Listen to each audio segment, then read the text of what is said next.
afternoon.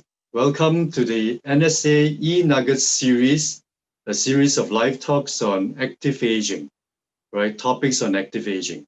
I'm Clement, and I'm an adjunct trainer with Center for Seniors, and I'm delighted to have this opportunity to share with you this afternoon on the topic Change as Opportunity. So before we go on, let's do a simple poll. How do you perceive change? Is it an opportunity? If yes, just click yes, and if not, then just simply click no, all right? So that we can share with each other later on in terms of what majority of you think. I guess, some of us take it that opportunity. Some of us take it that is a threat. Some of us take it as a non-opportunity altogether. But whatever it is, I guess change takes place. And some of us are experiencing change in a manner where we have just took on a new job, we have left our previous role, some of us have adopted a new pet, maybe. Some of us have probably, had a grandchild who have just arrived. Or maybe you took up yoga recently, or participated in a volunteer activity, where I think C3A, right, have got associates and partnerships that can allow you to actually do that. And I've renovated my house recently, and that was a change to me too. And for others, it may be taking on e-learning courses. I don't know whether you have read yesterday's few newspapers and read about Madam C, all right? She is actually teaching cooking on Facebook Live as at this point of time. And so, yes, I guess the results is out. Majority of you are saying yes to this question. And I'm very encouraged by that because most of you are seeing change as an opportunity. But of course, some of you may see that or may still think that, well, for any change, it is difficult for me to take. And you see it as a threat instead.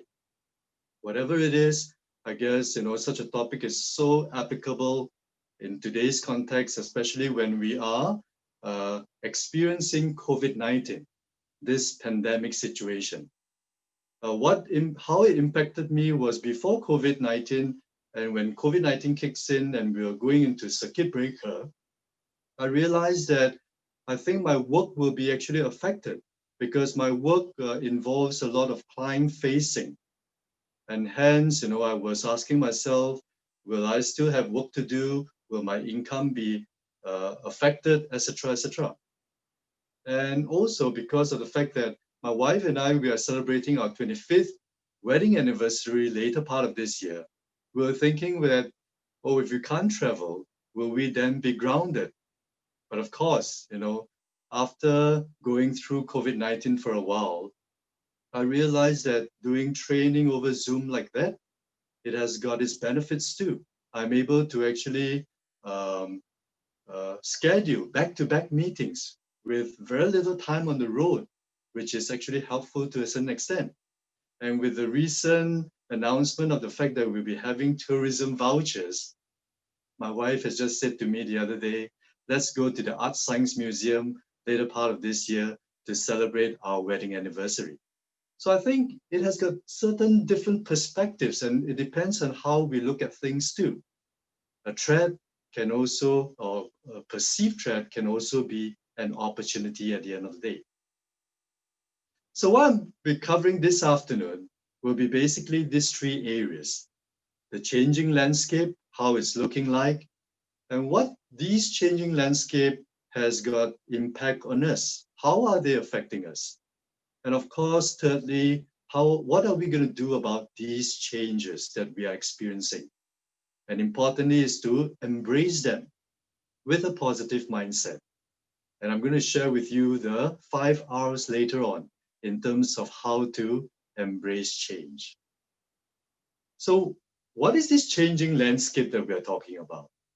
And it's affecting all of us. And I think you can associate with all these current trends at this point of time: technology, economic changes, political volatility, environmental effects, social developments. And some of us have heard of this term VUCA, V-U-C-A, which stands for volatility, right? complexity, ambiguity, and of course, to a certain extent, uncertainty as well. So that's where, right, in terms of technological advances, we are talking about the 5G mobile networks today. We're also talking about robotization. I will share with you some of my own personal experiences and what's really going on out there in the world right now. And because of technological advances, there's global outreach, and it's really 24/7. And what about economic changes? The digital economy is what we're experiencing.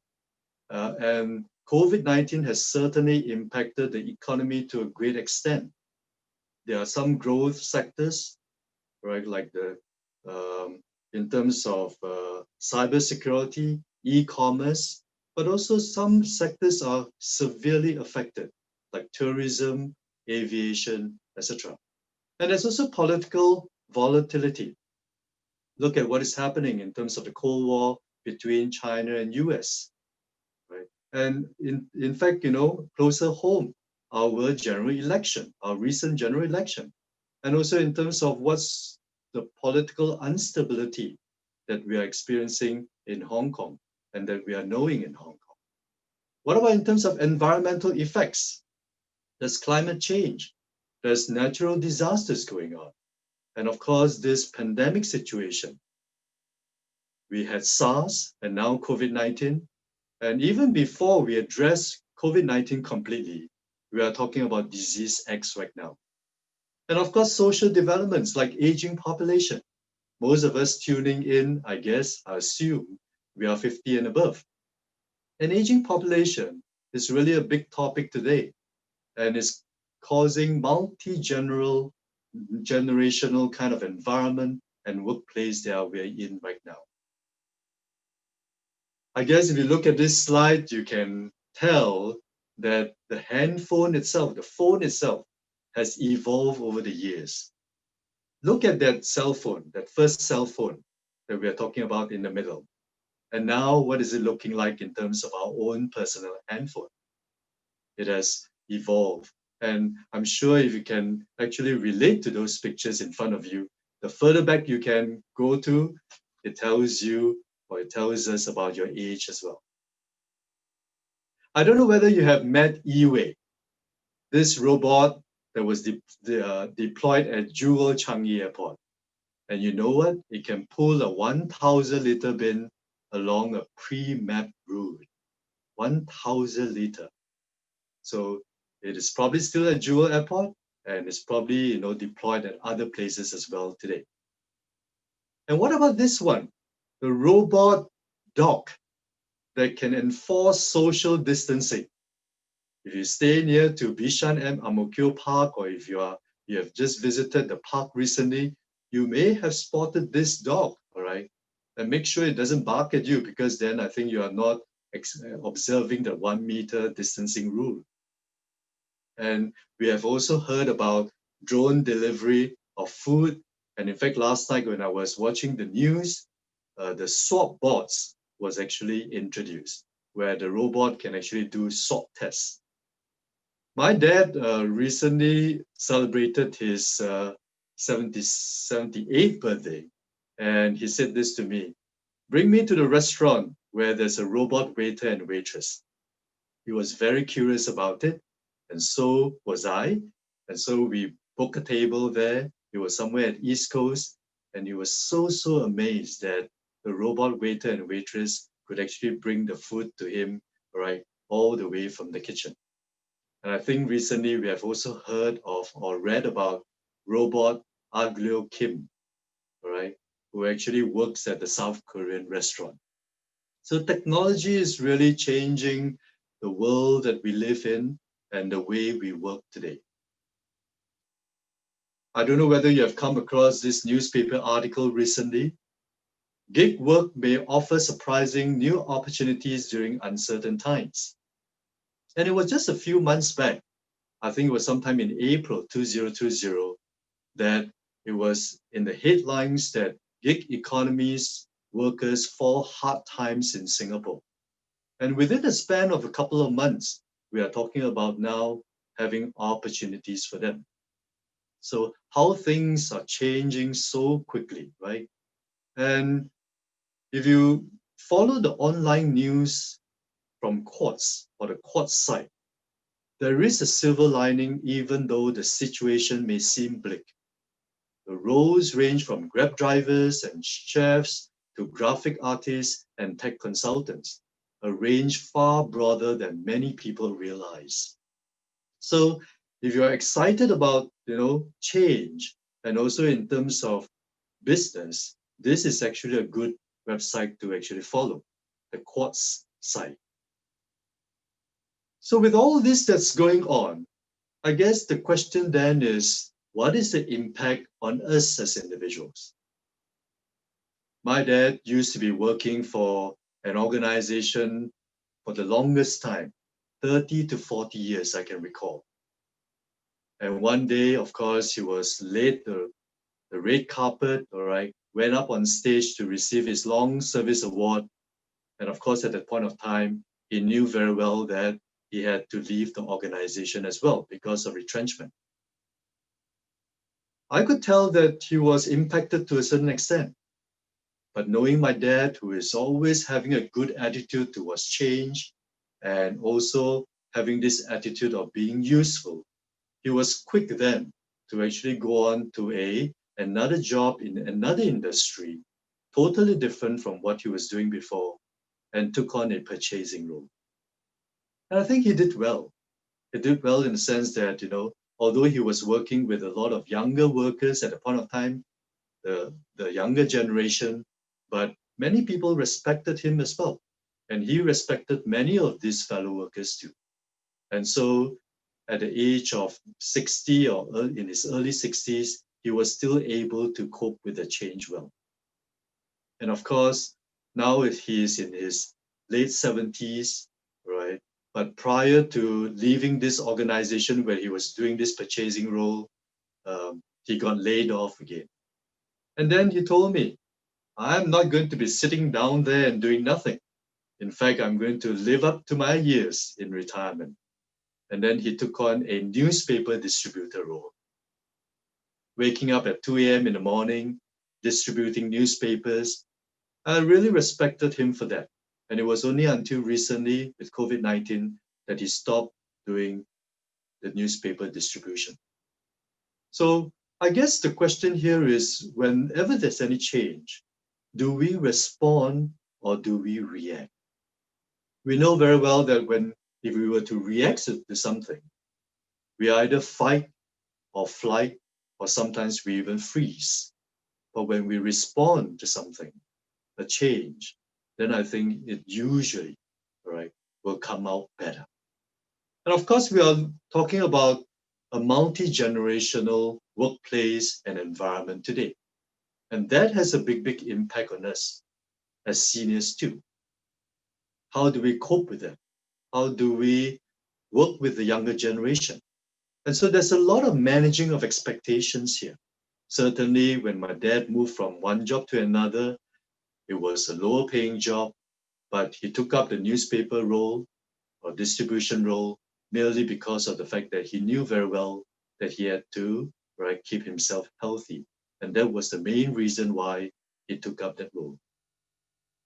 And so we have to expect and embrace change today. Embracing it is important. And sometimes it's not really about the change. And in most cases, it's not. In fact, it's about how do we cope with the change that matters. For example, COVID-19 is a change to our livelihood, change to in terms of the way we live. But if you think about it, it's really about the coping. What we went through with phase 1, phase 2, which we are in right now, and of course, hopefully, phase 3 kicks in sooner than later. And it's all about how then do we cope with these changes and these phases. And that's where the government is working very hard on as well. You probably have come across this where someone says to you, yeah, I have no choice, so I have to do it. But you know what? Viktor Frankl, he wrote the book, authored the book, Man's Search for Meaning. And in fact, there's something that's very important that we can pick up from this book. And he said this: everything in life can be taken from us, except for one thing. And that one thing is our freedom to choose how we will respond to the situation. I think it's so apt, and so apt in today's context as well. So in other words, it's really about the state of mind, our attitude to a certain extent. But of course, you may say that it's easier said than done. Well, I'm with you too. There are certain situations where it's not easy. However, I think if we were to start off with the right attitude, with a positive mindset, maybe 50% of the battle is won. And later on, I'll share with you the 5 R's in terms of how to embrace this change. In fact, if it's a case where you said, no choice, I'm not doing anything about it, the inaction or doing nothing is actually a choice as well. Because you choose not to do anything about it. That's a choice. And so bring you back to the poll just now, if it's a case where, well, I think yes or no doesn't apply to me, right? I'm going to actually sit out of this. That itself is a choice, in fact. So how do we embrace change then? I guess the big question here is, what if change is something you don't like or we don't like? I know that many of us, including myself, sometimes we resist change because of the comfort zone that we are in.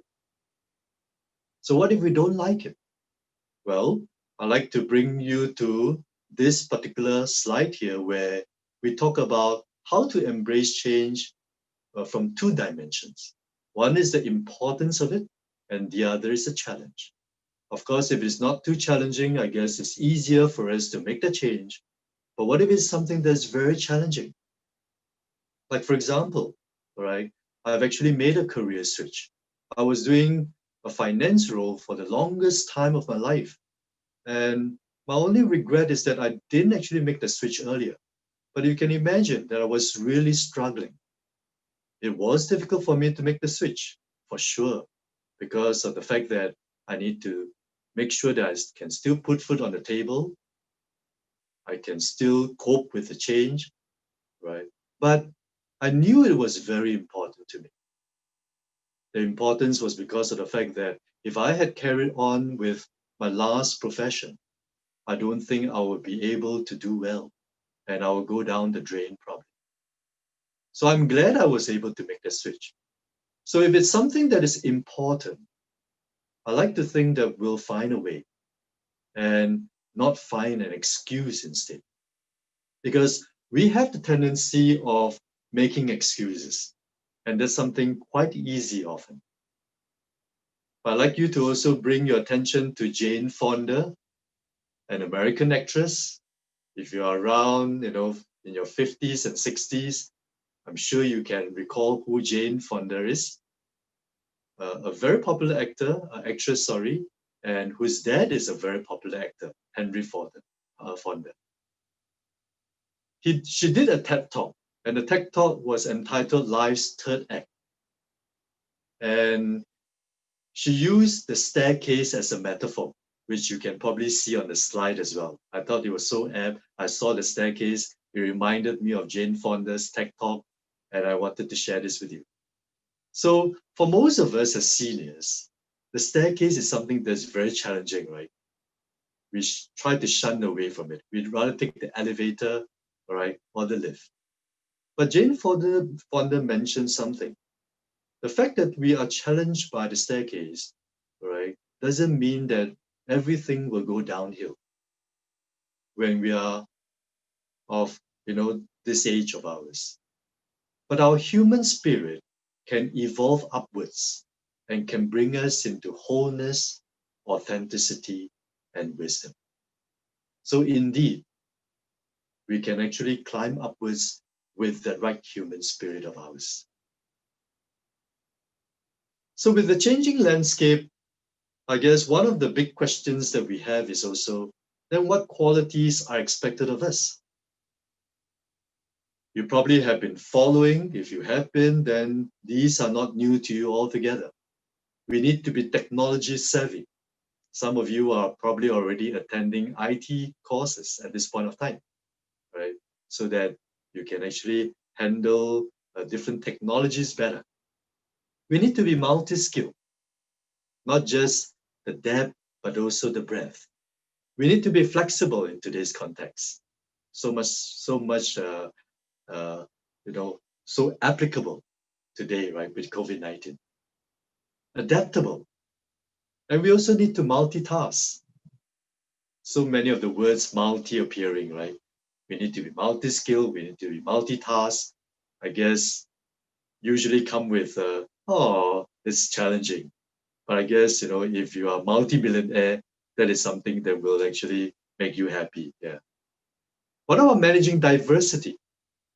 Because we talk about, in today's diverse population, diverse skill sets, that's something that we really have to manage well as well. And of course, continuous learning, which the government is pushing a lot. We have to continuously learn. We have to have this mindset of growth and learning. Like the octopus that you see in front of you. So I'd like to introduce the 5 R's to you in terms of what embracing change is. The first R is really about regain control. Some of us have lost that control to a certain extent. If you can recall what happened during the circuit breaker, we lost the control to COVID-19, right? Yes, we can't go out there, we can't mingle around, we can't socialize, but if you think about it, maybe we were controlled by the environment, so much so that we have lost ourselves. So the important thing is to regain that control so that we can retain influence. A good example would be the fact that when I was in my previous career or profession, I lost that control completely. Why was it that I wasn't enjoying it and I still went on and on and on with it? And it was because of the fact that people around me were controlling my career. My bosses were telling me, if you don't like what you're doing, but you don't know what to do, I guess the best thing is to just do it, right? Because you don't know what to do. So I lost the control to a certain extent. I wasn't behind the driver's seat. The next is to reframe your mind. It's important that we look at the half glass full rather than half glass empty. And I think what would be useful is for us to actually work on the possible other selves of us. In other words, I know that identity is important. I know that we have been actually doing this for the longest period of time, right? If we are a teacher, we are a teacher. If we are a production worker, we are a production worker. But maybe it's time to look at what else can we do besides what we have been doing for the last 20 years, 30 years. And maybe it's also time to readjust our expectations, because maybe you have heard of this. The more expectations we have, the more irritations. And sometimes less is more, actually. So let's adjust that expectation as well, right? Acknowledging that there are certain limitations with our age too. And of course, we want to stop and reflect and relearn. Reflecting is important. Take some time out. COVID-19 circuit breaker was really, really a good time for me sometimes to just stop and reflect in terms of where I've been, where I'm now, and where I'm going to. And relearn. We talk about continuous learning just now. It's time to reskill. It's time to upskill. It's time to have the capacity for growth and learning. And of course, it's also a good time for us to reconnect with the people around us, people whom we know of, and also people whom we don't know. Because at the end of the day, right, we need to have cheerleaders. We need to have support from people around us, especially when one is going through change. When I was changing my career, I could recall that the most important person at that point of time was my wife. Because my wife said to me, if you want to actually change your career, I'll be fully supportive of that, and please go with your heart. if she did not say that, I think it would have been almost quite challenging, impossible for me to make the switch. But of course, one more hour for you. I said 5 hours, but maybe it's good to give you a bonus here, and that is a 6 hour, and which is reinvent yourself.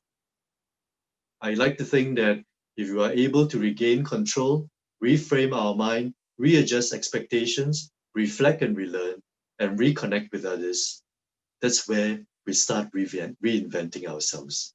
Let's revolutionize our thinking and being. And of course, it's important that we go for small wins. Don't go for the big win, because sometimes looking at something that's so big can be challenging. Rosalind Tay, or Miss Rosalind Tay, 62 years old then, retired, and attended one of our life work programs at CFS Center for Seniors. And I'm glad to share with you that the program actually helped her to stay positive and helped her to change her mindset, revisited her skills, and now she's actually reinvented herself and staying employed. So yes, that mindset shift is very important, and staying positive during challenging times and during times of change is very critical. So hence, it's about changing that mindset. When you change the way you look at things, the things you look at change. I'm sure many of you have seen this picture before, right in front of you. Do you see a young lady or do you see an old lady? Well, some of you can see both. Some of you can see the young lady, some of you can see the old lady. Well, I guess it's important that you tell yourself that if I could only see one of them, it's time to start looking at the way you look at things. Don't do something the same all the time if you are not getting results. It's time to make a change, right? Do something different. I think that will be useful. But take small steps. How well are you living then? Gallup conducted a comprehensive global study of more than 150 countries, giving us a lens into the well-being of more than 98% of the world population. While 66% of people are doing well in at least one of these areas, just 7% are thriving in all 5. There's lots more potential, right? I hope you are part of the 7%, where you are doing all these things, being active, give and volunteer, keep learning, take notice and live in the present, connect with others. But of course, don't be too disappointed if you are not part of the 7%. But at least there's hope. At least we want to strive for that. So if we do not belong to 7%, I think it's nice to actually take some time out to reflect and start working on this. Because a lot of research has gone into this, where we talk about active aging and how well one is living. And that we want to actually diversify in terms of what we do as well. Don't just concentrate on one thing, but do a couple of things, right? Like, for example, staying active, being active. And I'm very confident that many of you are doing that, right? You are staying active, you are listening to live talks like that, right? And after each live talk, you do something about what you have heard. That's very encouraging. And of course, I think volunteering is a good way to live well too. Some of us have a bit more luxury in terms of time. I think it's good for us to actually dedicate some time to volunteering. And please, all right, find out, go to C3A. I'm sure they are able to point you in the right direction. And of course, continuous learning. Like I've said a couple of times, there are lots of things to learn. And learning never stops. Yeah, I can still recall the time when I finished my studies, set for my last exam in a university. And I said this to myself, this is the last exam for my entire life. And I was so wrong. There were so many courses more to attend, so many more exams to sit, so many more assignments to do. And in fact, I'm still doing an assignment right now, right, that I need to hand in next week. And of course, take notice and live in the present. Living in the present is so important. I know that some of us are always wanting to plan for the future. And I'm one of the culprits, actually. And sometimes I miss the moment, this moment, forget to smell the roses along the way. That's something that I need to actually work on myself. And lastly is to connect with others. At the end of the day, life is all about relationships, don't you think so? I think you and I can relate to that. So connect with others, be in the community, all right? Share your notes, share with each other in terms of how to live well, how to live better. And the best investment is indeed ourselves, no doubts about it. That's the best investment. Okay? My father-in-law, he's in his early 80s, and I can tell you that he's living up to many of these aspects. And one of the things that I'm really, really respecting him is that in his early 80s, he's actually the go-to person for me sometimes when it comes to IT matters. Can you imagine? He's someone who has his, IT khaki, so to speak, groups of people, friends, where they come together on a weekly basis to share about IT notes and gadgets. That's very interesting at his age. And I was trying to download a movie recently, and I had to actually consult him. My mother-in-law, in his late 70s, with COVID-19, is actually sewing masks.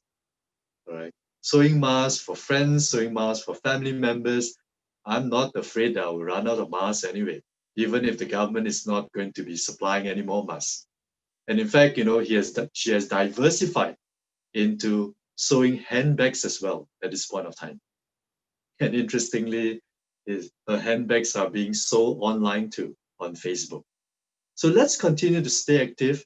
Yes, there will be change, but it's important that we keep having this continuous learning mindset and live in the present, smell the roses, and be with people. So at the end of the day, I wish that all of us could put life into our years and not just years to our life. And so stop waiting and get going. All right, ladies and gentlemen, that's my suggestion to you. Your life does not get better by chance. It only gets better by change. There are three types of people in this world: those who make things happen, those who watch things happen, and those who wonder what happened. I'd like you to move into the first category if you are not there yet. Make things happen for yourself. Be proactive. And like the staircase that Jane Fonda has mentioned, I believe all of us can turn our success into significance, right? Just like the staircase, continue to uncover and discover our true potential. And so with that, we have come to the Q&A time or segment. So if you do have any questions, please post it in the Facebook comment.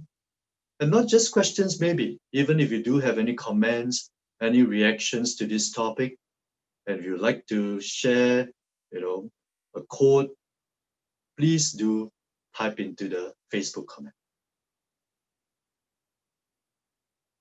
So how do I best cope with change? Well, I guess, firstly, it's important that you acknowledge it. Acknowledge the change, because change is going to be the constant. We know that very well. It will continue. In the past, change was like, happen in discrete steps. After every change, there's still a time for breather. I think you can relate to this. But in today's context, change is continuous. As we are talking right now, right? In fact, I'm sure another scientist is actually discovering a new vaccine for the COVID-19 situation. So I think firstly is to acknowledge, because sometimes change can come with stress, and usually it does. But I'd like to share with you that good change comes with stress too. Because like, for example, when I heard that, well, there's going to be circuit breaker and I can't go out there and and face my clients. And I had to do a lot of Zoom sessions. That was really stressful for me. But I guess it was a good stress in the sense that I was able to then, acknowledge that I was learning every day, improving every day, and be able to do it at the end of the day. So take small steps, take small wins. Don't underestimate that process. I guess that's what will be good for us to manage and cope with the change. What is the point of planning for the future when change is a constant? Well, indeed, I think sometimes it's a case where we often ask ourselves, this question, what's the point of planning? Why plan when things will change very, very quickly and shortly, right? If you have been in the corporate world, you probably know very well that in the past, we do 5 years to 10 years budget. But today, no companies do that anymore. In fact, a 2-year budget can be sometimes very challenging too, because after 2 years, things have changed altogether. So what's the point of planning for the future then? I guess it's still important to plan, because you and I know that if we fail to plan, all right, we plan to fail. I think it's still good to have a goal, to have a vision. And my suggestion to you is to have this vision, have this goal of yours. I'm actually a strong advocate of journaling because I believe a lot in self-reflection. And this is maybe what you want to do at this point of time as well. Reflect and think about, who do you stand for? What do you want to be? Right? Like Jane Fonda mentioned in the Life's Third Act, I think there's still a lot of potential that one can actually discover and uncover. And I always believe that only if you have a goal, only if you have an anchor point, then you can come back to today and say, well, I think this is what I need to do to get to that goal. And so no matter what it is, no matter whether there's going to be any change to our life, to our work, to our career, it is still important to plan. But I guess, gone are days where we talk about, planning for 20 years, 30 years. You can still do so if you want to, have an idea, but just remember that that vision of yours may actually need to be revisited, all right, and rehashed and so-called, modified as you go along the way. How to gain some income that I lost my job? Yes, we are going through very challenging times today in terms of the job market situation, no doubts about it. You and I have been reading in the papers in terms of what's going on. And I guess it's not easy, right, to be losing a job and to be losing income. But I guess what would be useful is to, like I mentioned just now in terms of the gig economy, there are opportunities. But importantly is to actually look out for them, all right? How do we look out for them? It's important to network, especially if we are talking about you and I who are in our 50s and 60s. It is so critical that we continue to network out there. If it wasn't because of the fact that I was doing my networking when I was trying to switch my career, I think it would have been very, very tough. So what I would suggest that you do is to, take some time out, don't rush into things as well. Of course, it really depends on your financial situation too. How are you in terms of that aspect? And start to look at who are the contacts that you have, right? You'll be surprised that any one of those contacts, all right, can lead you on to other contacts too. So one of the things that I really urge you to do is to actually network. And of course, there are many agencies out there, all right, be it government or private or associations that can actually help you to look for a job too. So engage them. But importantly is that for you to be self-aware in terms of what your strengths are, what your passion, your interest is. Sometimes, of course, we don't have the luxury to go into something that we are very passionate about because we need to bring home the bacon. So, but important for you to look at where you have come from, what are your skill sets, and where can I contribute to? Because at the end of the day, right, future employers, potential employers will certainly want to know which are the aspects that you can actually contribute to us. And it's important for you to be able to share those stories and to be able to convince them. So I would really urge you to diligently, all right, work hard on your job search, and also in terms of self-reflecting in terms of where can you actually put yourself to good use. Why is change so hard? Well, change is hard for sure, right? Because of the fact that change is something that we usually resist. And why do we resist it? It's because of the fact that it threatens us. We are fearful. We are fearful of what can happen. And we are having all these question marks in front of us. And these question marks can be very, very big. Sometimes it's not so big. There may maybe the smaller ones. But no matter what it is, it sort of like disrupts our normal routine and our normal life. And that's why it's so difficult whenever it comes to change. And because we resist change, right, it also threatens our safety and our security, just like COVID-19, for example. So it's difficult, but what I want to share with you is that it is important to take small steps. And of course, changing that mindset of ours. And also importantly, is to actually be with positive people.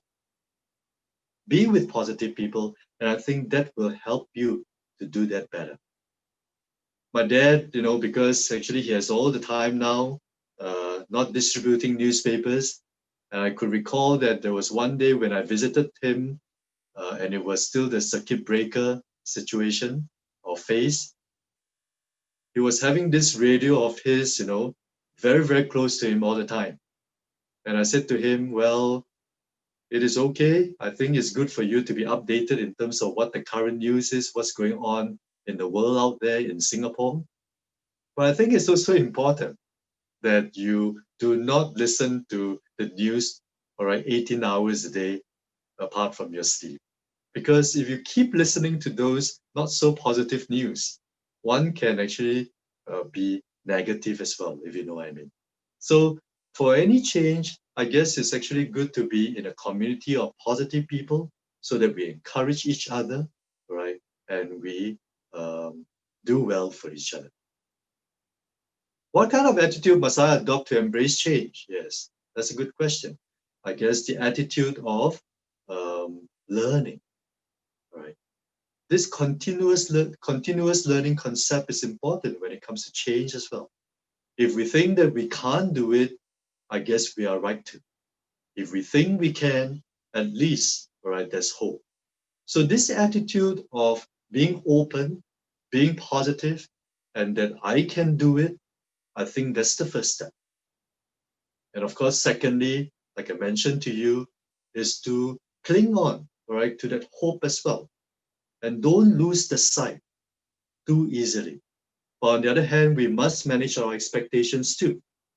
Okay? Because sometimes we think so far ahead that it becomes very, very discouraging. And for any change to take place, I guess like for any habits, any behaviors, it is important that we acknowledge that we have to go through different phases. We usually go from phase one, which is that unconscious incompetence.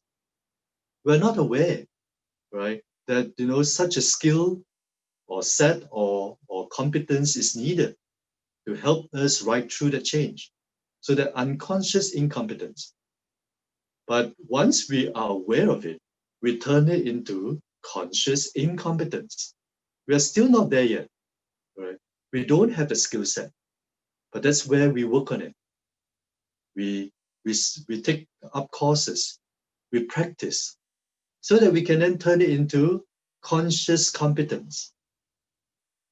Yes, we are very mindful in terms of this competence of ours, still sometimes very robotic, not natural about it.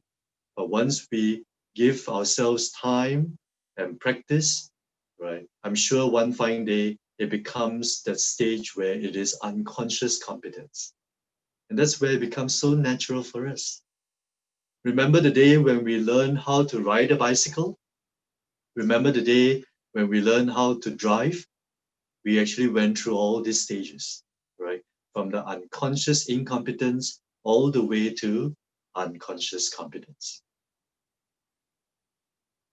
How do I know what changes should I keep up with? Well, I guess that's very, very so-called, it depends on the individual as well, what changes. If you are someone still in the workforce, I guess it's important for you to know what is happening to the job landscape. If you are someone who is actually retired, I guess it's also important for you to know what's going on in the world, right? And maybe you are a mentor to someone, maybe you are a grandparent, and it's also important for you to know what's going on in terms of the education landscape. So it really depends on the individual context, but I think it's a very important question here that we want to keep up, right? That's the key. We want to not live in isolation, but we certainly want to keep up with trends, what's going on in the world, and so that we are able to be, to react very quickly and respond faster than if we don't. Changes can be good, but not all changes lead to better outcomes at times.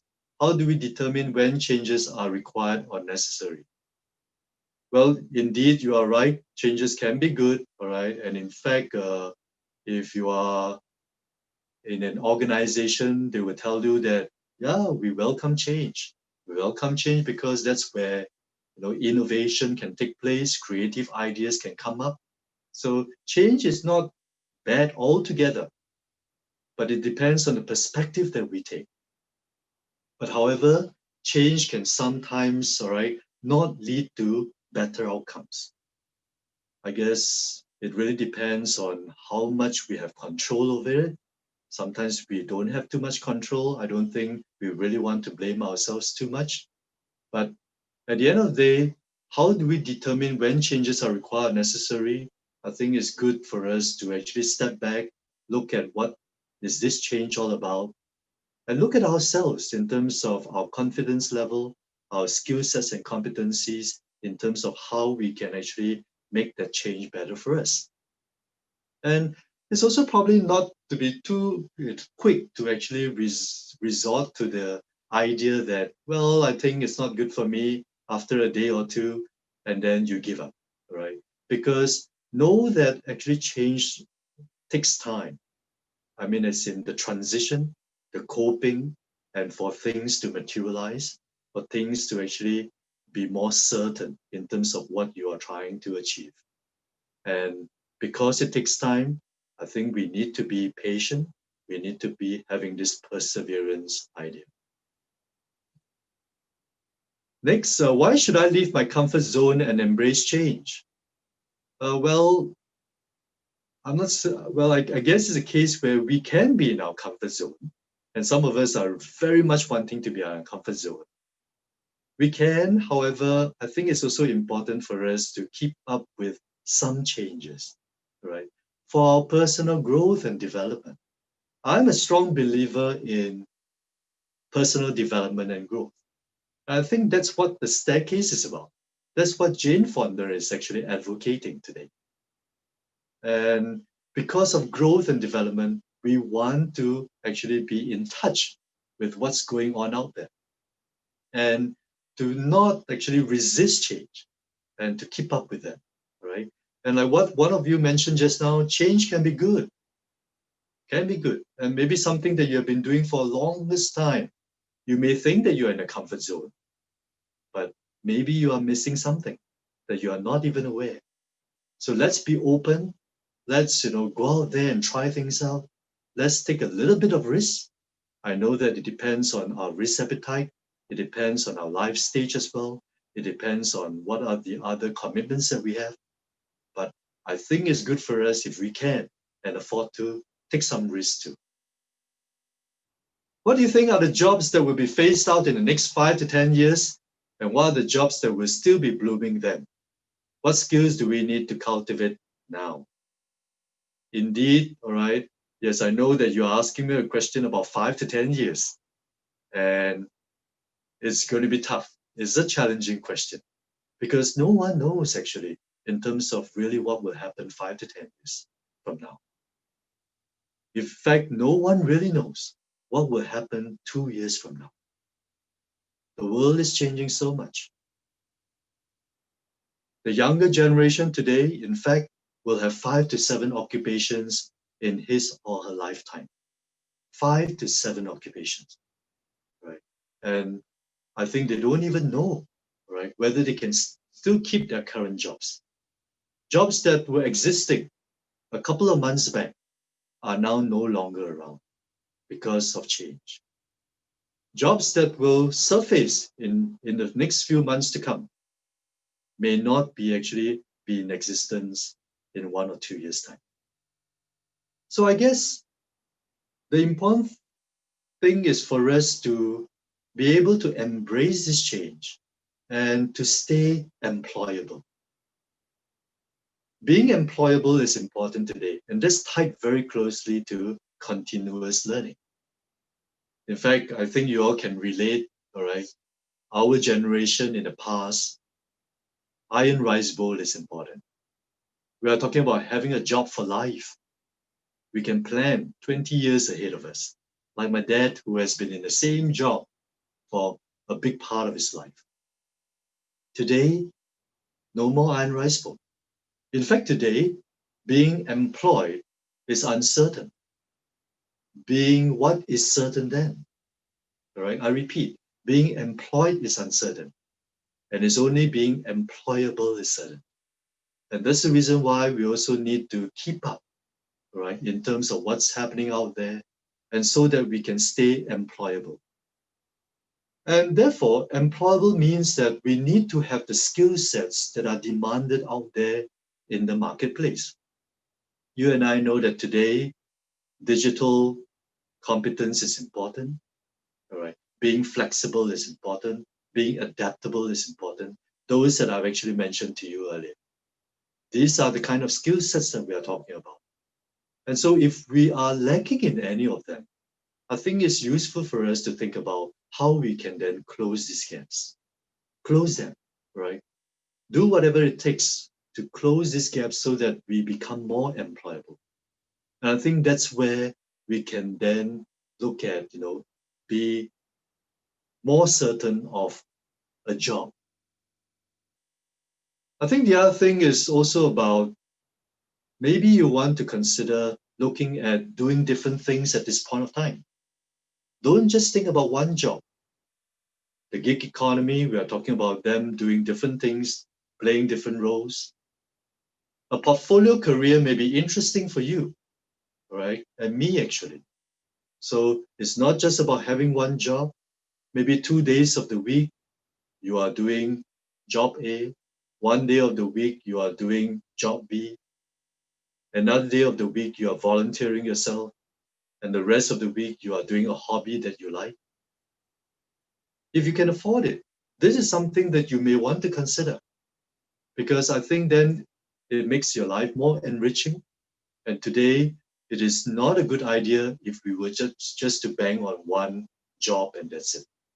I think it's good for us to cast the net wider, spread the horizon, all right? And so that at any one point of time, we can still have the plan B and plan C to work on.